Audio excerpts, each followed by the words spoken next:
السلام عليكم ورحمة الله وبركاته. اللهم صل وسلم وبارك على سيدنا محمد وعلى آله وصحبه وسلم. اليوم إن شاء الله باش نعمل مع بعضنا شوربة شعير.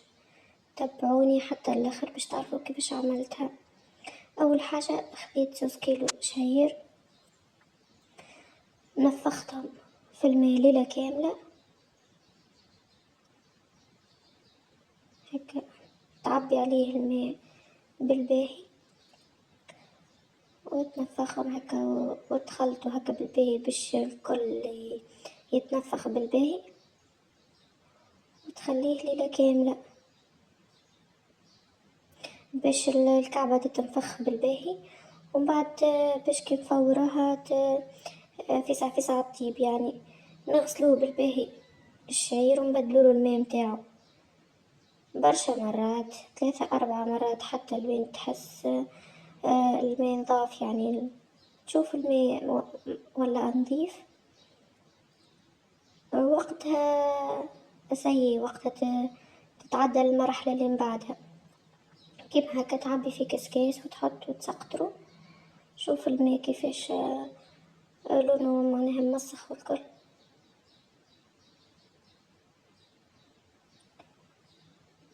تعبي في كسكاس يستقطر شوية وتعود تغسله مرة أخرى، تقوم بالعملية هنيها وعاودتلو لنا ماء آخر. تعبي الكمية اللي عندك الكل، نعاودو نصبو في ماء نظيف كالعادة، تعاود تغسل وتعاود تسقطرو بالباهي. انتي ومترا، يعني ما نجمش نحدد قداش مرة، يعني مرتين 3 4، انتي وشنو تشوف يعني الماء متاعك حتى يولي نظيف. ومن بعد نتعداو المرحلة الأخرى نفوروه باش تعرفوا طاب أغزر كيفاش كي تنزل هكا على الكعبة تقسم كي تنفخو يعاوننا انه باش يتفور في ساعة ويتفور مليح.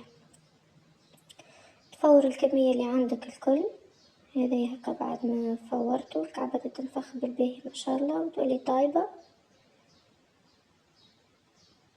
هكا. تجربها هكا الكعبة تشوفها هكا، شفت تعبنت بسهولة. بعد ما تكمل تفورو تخرجوا للشمس، تحلوا بالباهي هكا على حاجة، على طاولة هكا، على ملحفة هكا نظيفة تفرش تحتها حاجة، تشيحوا شوية من اللول وبعد تحطوا تفرشوا هكا على ملحفة ولا حاجة في بلاصة نظيفة للشمس، يشيح بالباهي. نجم يشيح كان الدنيا سخونة برشا تشيحوا في نهار، كان مش سخونة معناها على نهارين ولا 3 باش يشيح مليح. ومن بعد تقليه هكا دوبة هكا، يخوجها هكا على الغاز على النار، يعني شوية هكا دوبة يولي أحمر، بالك معناها يتحرق ولا حاجة، يولي هكا لونه هكا أحمر شوية. هوا هكا بعد ما كملت قليته الكل عرجته على النار، تحاول هكا تحكه بالباهي باش ينحي هكا التفش الزايد اللي فيه هكا. بعد ما كملته الكل سهلة ما فيها حتى شيء، نسيت الحقيقة أول مرة نجربها وتجربة ناجحة على الآخر، ماهيش حاجة صعيبة يعني. تحاول تحكو هكا بالباهي باش ينحي كل السفاف والكل، وبعد تغربلو هكا باش تفش متاعو هذاك يتيح اللوطة وتبقى كان الحبة معناها في البحر. وتحاول هكا كي تبدا واحدة طويلة هكاك تعملها في الغربال باش تتكسر السفاف هذاك يتكسر، تصفيه هكا بالباهي وديما تفرك هكا بيديك والكل حتى تبقى كان الكعبة هذا في الآخر. هذا اللي طاح من اللوطة من بعد من الغربال برشا كسفاف وتفش وكل شيء لازم يتنحى.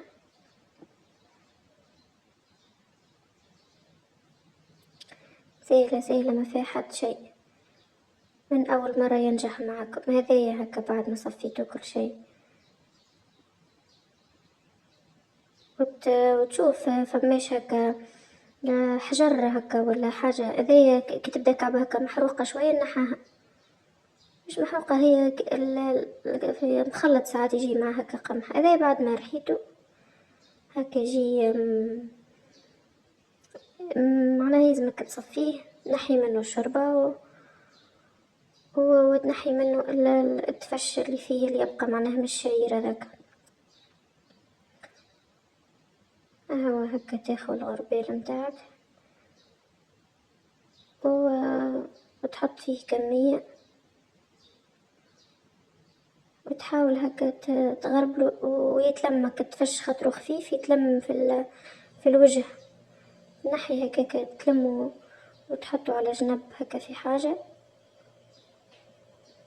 هاك الكل يشد فرد بلاصة في الوجه الفوقاني.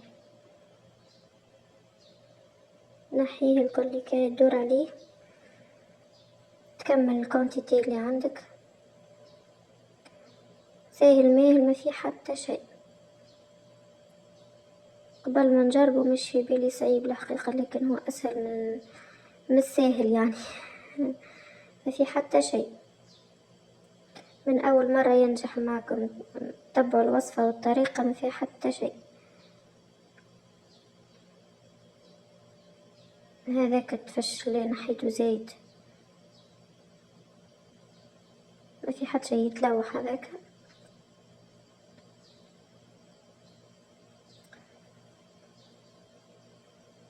تكمل تصفيه بنفس الطريقة. هذيك بديت تتحصل على الشوربة، والله جات بنينة تهبل الحقيقة. تكمل الكونتيتي بنفس الطريقة.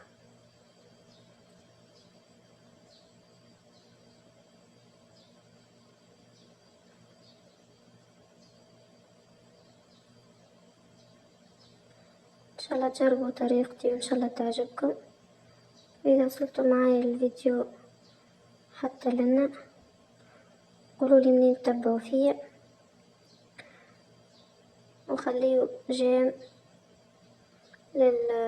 للفيديو وفعلوا زر الجرس باش توصلكم اي فيديو نهبطها. هذه زادة شوربة جويدة، تنجم زادة تطيبها عادي، وتنجم تعملها يعني مفورة بالخضرة والدجاج ولا اللحم والكل، بنينة الحقيقة. هذه شوربة شعير، شوربة فريك متاعنا اللي نعرفها، وهذه اللي باش يتلوح. شوفوا ما شاء الله كمية لا بأس بها. وإن شاء الله يعجبكم الفيديو متاعي.